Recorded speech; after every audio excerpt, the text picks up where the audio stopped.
तो हेलो दोस्तों, welcome to अपना प्राइम। ये है दी अपोथेकेरिप्स प्रिंस का एक और एपिसोड। पिछले एपिसोड के अंत हम देखा था जो एंड्रयू है वो अपनी बॉडी की ओर बिजली गिराने वाला है। वो उसको थोड़ा बहुत अपनी बॉडी के अंदर स्टोर करने वाला है और इसके लिए उसने इस मजिशियन से मदद ली है। मजिशियन स्टार्टिंग में तो एकदम मना कर रहा होता है, लेकिन ज्यादा जिद करने के बाद में उसको बात माननी पड़ती है। अभी इस समय उसकी जान एकदम हलक मार रखी है, क्योंकि अगर गलती से भी एंड्रयू कुछ हो जाता है तो पक्के तौर पर इस मजिशियन की जान जाने वाली है। और न केवल इस मजिशियन की, बल्कि जितने भी लोग ये सब कुछ होते हुए देख रहे हैं और उसे रोकने की कोशिश नहीं कर रहे, या फिर कहना चाहिए उसको रोकने का अधिकार इन लोगों के पास में नहीं है, इन सभी की जान जाने वाली है। अगर एंड्रयू के साथ में कुछ भी गलती से भी गलत हो गया तो इसके बाद प्रोसेस शुरू की जाती है। एंड्रयू पे जगह बैठा हुआ है, मजिशियन अपनी छड़ी ले खड़ा है, एंड्रयू से पूछता है क्या मैं प्रोसेस शुरू कर दूं। एंड्रयू की तरफ से जरा सा भी जवाब नहीं आता। इसका मतलब साफ है, वो ध्यान मुद्रा में जा चुका है और अभी प्रोसेस शुरू करनी है। मजिशियन इशारे को समझ जाता है और तुरंत ही एक जोरदार बिजली के झटके को एंड्रयू की तरफ फायर कर देता है। और फिर पता चलता है ये इतना भी जोरदार नहीं है, केवल एक पतली सी स्ट्रिंग है, एकदम पतली स्ट्रिंग, जिसको एंड्रयू की तरफ फायर किया गया है। और यही बहुत ज्यादा मुश्किल है।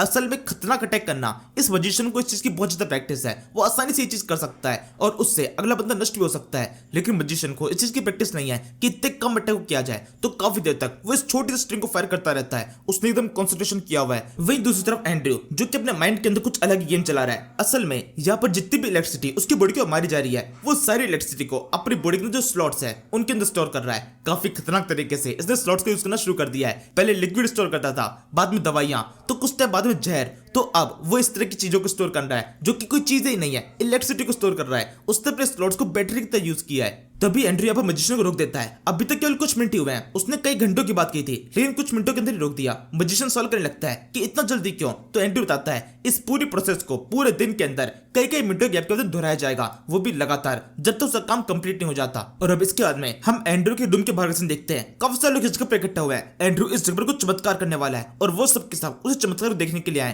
कि एंड्रयू किस तरीके से एक बच्चे का इलाज करेगा जिसके ऊपर आत्मा का साया हुआ है। ऑब्वियस सी बात है, आत्मा के साया को निकालना, इस तरह की चीजों को देखने के लिए हर किसी का इंटरेस्ट होता ही है और वो सबके सब चीज को देखने के लिए आए। लेकिन एंड्रयू ने पहले एक्सप्लेन कर दिया है ये कोई आत्मा का साया नहीं है, बल्कि एक मेडिकल बीमारी है जिसको ठीक किया जा सकता है। इसके बाद में वो एक निडल लेके बैठा होता है। असल में इस निडल की मदद से एंड्रयू अपनी बॉडी की इलेक्ट्रिसिटी को इस बच्चे की बॉडी में डालने वाला है, लेकिन इस निडल को इस बच्चे को चुभोना पड़ेगा। बच्चा इसके लिए सवाल करने लगता है यही मुझे दर्द करने वाली है। एंड्रयू कहता है केवल कुछ मिनटों का दर्द होगा, उसके बाद में तो हमेशा के लिए ठीक हो जाओगे। इसके बाद में एंड्रयू अपने पैर का यूज करते हुए उस निडल को उसकी गर्दन में चुभो देता है। एकदम जरा सा चुभाया है और वैसे भी ये निडल बहुत ज्यादा पतली है तो ज्यादा दर्द नहीं होता है। और अब उसने अपनी बॉडी में जितनी इलेक्ट्रिसिटी स्टोर थी उसको धीरे धीरे करके इस बच्चे की बॉडी के अंदर डालना शुरू कर दिया है। असल में वो यहाँ पर उसकी बॉडी को सिग्नल्स देने की कोशिश कर रहा है कि जितनी एनर्जी उसकी बॉडी के अंदर है, मतलब उस बच्चे की बॉडी के अंदर है, उसको ठीक तरह से यूज करो, ठीक तरह से मैनेज करो। बस ये सिग्नल का काम है उस इलेक्ट्रिसिटी का। बस यहाँ पर एक दिक्कत की बात है, इलेक्ट्रिसिटी जो एंड्रयू की बॉडी के अंदर है वो लिमिटेड है। इसी वजह से वो मजिशियन को इस जगह पे लेके आया, लेकिन साथ में वो बच्चा,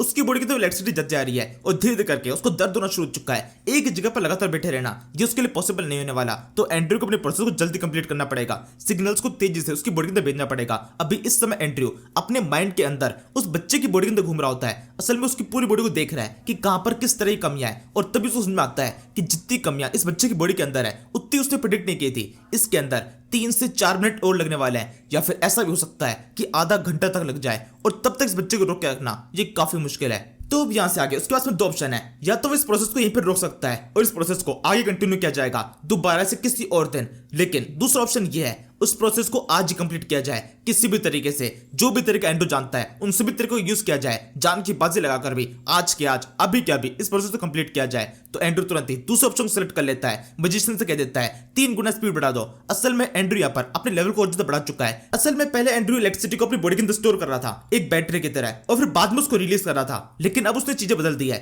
वो इलेक्ट्रिसिटी को डायरेक्टली स्टोर कर रहा है और फिर डायरेक्टली इस बच्चे की बॉडी में डाल रहा है। मतलब वो बीच में केवल एक तार की तरह है जो कि उस इलेक्ट्रिसिटी को जितनी रिक्वायरमेंट है उतना अपनी बॉडी के अंदर रखेगा और बाकी को इस बच्चे की बॉडी के अंदर डालता रहेगा, ताकि ये चीज एकदम कंटिन्यूटी में चलती रहे। और इसके अलावा उसने रफ्तार को बढ़ाने के लिए इलेक्ट्रिसिटी को 3 गुना तेज करवा दिया है, और इससे एंड्रयू को बहुत ज्यादा दर्द होने वाला है। मजिशियन बात समझा देता है ये बहुत ज्यादा खतरनाक हो सकता है, लेकिन एंड्रयू बात को मानता नहीं है। ऑर्डर दे देता है जल्दी से काम शुरू करो, 3 गुना तेज, और फिर प्रोसेस शुरू कर दी जाती है। इलेक्ट्रिसिटी बहुत खतरनाक हो चुकी है, अब एंड्रयू के दर्द होना शुरू हो चुका है। इस प्रोसेस को शुरू हुए अभी केवल कुछ सेकंड ही होते हैं, तभी एकदम से एक गड़बड़ हो जाती है। उस बच्चे के दौरे पड़ना शुरू हो चुका है, काफी खतरनाक सीन हो चुका है। वो बड़ी मुश्किल से उस बच्चे को संभाल रहा होता है। एंड्रयू ने अभी भी उस सुई को उस बच्चे की गर्दन के ऊपर लगा रखा है और उसको ठीक करने की कोशिश कर रहा है। और इस तरीके से कुछ और सेकंड्स बीतते हैं, फाइनली सब कुछ अब ठीक होने वाला है। एंड्रू के हाथ में उसकी सुई छूट जाती है, उसके चेहरे के ऊपर एक हल्की स्माइल होती है, साथ ही वो बहुत ज्यादा थका हुआ और बहुत ज्यादा दर्द भी होता है। बच्चा पूरी ठीक हो चुका है। ये पहली बार हुआ था कि दौरे पड़ना शुरू होने के बाद में इतनी जल्दी वो खत्म हो गए,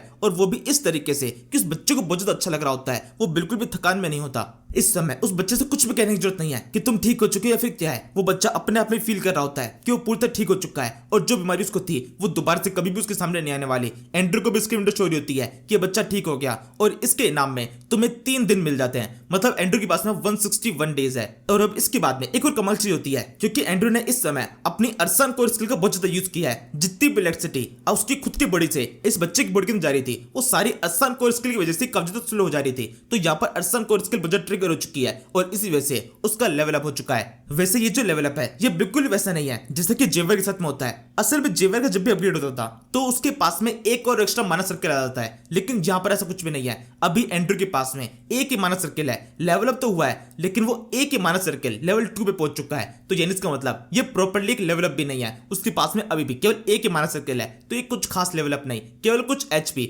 और जो अटैक करने की क्षमता है वो थोड़ी सी बढ़ चुकी है। वैसे अभी तक रिवॉर्ड्स मिलना खत्म नहीं हुए, एक और रिवॉर्ड बाकी है। एंड्रू का एक और बॉडी पार्ट अवाकन हो चुका है। पहले उसके पास में 3 बॉडी पार्ट थे, लंग्स, हार्ट और लार्ज इंटेस्टाइन। मुझे लग रहा था वो लीवर है, लेकिन वो लार्ज इंटेस्टाइन था, क्योंकि लीवर अब जागा है। एंड्रू के पास में मैसेज आ जाता है, तुम्हारा लीवर भी अब जाग चुका है, तुम्हारे पास में अब एक नया ऑर्गन है। और इसी के साथ में एंड्रू की बॉडी के अंदर जो उसके पास में एक खाली स्पेस है, जहां पर उसके सारे वो पार्ट एक जगह पर इकट्ठा होते हैं, गेट खुलता है और एक बच्चे की उस जगह पर एंट्री होती है, जो कि अपने लगेज को सामने की तरफ फेंक रहा होता है। उम्मीद कर रहा होता है वहां पर काफी सारे लोग होंगे जो कि उसका इंतजार कर रहे होंगे, उसके लिए वाहवाही होगी, लेकिन ऐसा कुछ भी नहीं होता। सबके सब उसको देखते रहते हैं। अच्छा, एक और बंदा आ चुका है। इस समय एंड्रू के ज्यादा बॉडी पार्ट कुछ खास रिएक्ट नहीं कर रहे, लेकिन हार्ट वो बहुत ज्यादा खुश होता है। वो तेजी से बंदे की तरफ भागने लगता है। ऑब्वियसली एक नया बंदा आया है, तो हार्ट तो खुश होएगा ही। वो उसके पास में अगर उससे बात करने की कोशिश करता है, तभी लीवर उसके रख के थप्पड़ मार देता है, और इसी के साथ में हार्ट पूरी तरह टूट चुका है। उसके आंसू निकल जाते हैं। लीवर ने बता दिया है उससे ज्यादा पंगा नहीं करना, उससे ढंग से बात करने की कोशिश की तो भी वो थप्पड़ चला देगा। वैसे इस समय ओरिजिनल वर्ल्ड के अंदर एंड्रू इस समय उस बच्चे की तरफ देख रहा होता है, जॉर्ज की तरफ, और उसको बताने लगता है कि तुम पूरी तरह ठीक हो चुके हो,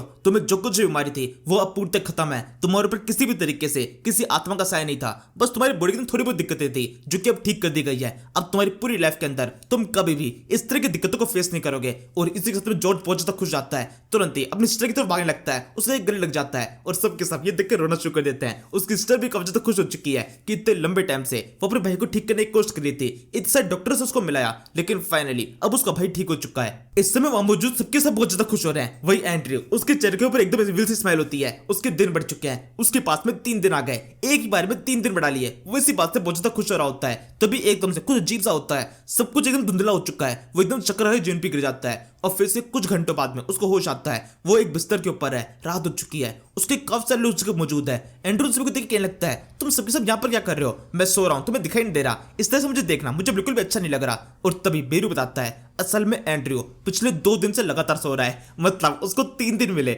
और 3 में से 2 दिन तो केवल सोते हुए बिता चुका है। मतलब कुछ भी फायदा नहीं हुआ, जितनी उसने मेहनत की थी वो सारी कवर अप हो चुकी है। इसके बाद वो देखता है असल में वो मजिशियन भी इस जगह मौजूद होता है। असल में समझा तो मजिशियन की फटी हुई थी, क्योंकि उसी की वजह से एंड्रयू बेहोश हुआ था। सबको तो यही लगता है कि मजिशियन ने अपने जादू का यूज किया और उससे एंड्रयू को बेहोश कर दिया, और इस बात को अगर गलती से भी किंग को बता दिया गया कि मजिशियन के जादू की वजह से एंड्रयू बेहोश हो चुका है, ये फिर सच में कुछ भी गलत हुआ है, तो किंग ज्यादा सोचेगा नहीं, वो पहले मजिशियन की गर्दन काटेगा। वैसे फिलहाल के लिए इस मजिशियन के साथ में क्या होता है कुछ फर्क नहीं पड़ता, ये वैसे बूढ़ा हो चुका है, मर भी जाए तो कुछ फर्क नहीं पड़ेगा। अभी फिलहाल के लिए एंड्रयू का मेन फोकस होता है उसके एक्सपेरिमेंट के ऊपर, मतलब जॉर्ज के ऊपर। वो जॉर्ज को देखने लगता है कि वो कहां पर है। जॉर्ज भागता हुआ उसके ऊपर आता है थैंक यू कहने के लिए। असल में वो अब तक इंतजार कर रहा था कि कब एंड्रयू होश में आएगा और वो खुद से उसके पास में आकर उसको थैंक यू बोलेगा। पिछले 2 दिन से उसको बिल्कुल भी दौरे नहीं आए। इनफैक्ट उसका दिमाग एकदम परफेक्टली वर्क कर रहा है, जरा सी बीमारी उसको अपने ऊपर फील नहीं हो रही है। उसकी लाइफ पूरी बदल चुकी है, और इसी वजह से वो एंड्रयू को थैंक यू बोल रहा होता है। वही एंड्रयू अपने मन में सोच रहा है कि उससे सबसे कुछ फर्क नहीं पड़ता। यहाँ पर जितने भी लोग मौजूद है उन सभी को लग रहा है कि एंड्रयू ने कोई बड़ा काम किया है, लेकिन वो खुद से अंदर से जानता है उसने कोई बड़ा काम नहीं किया।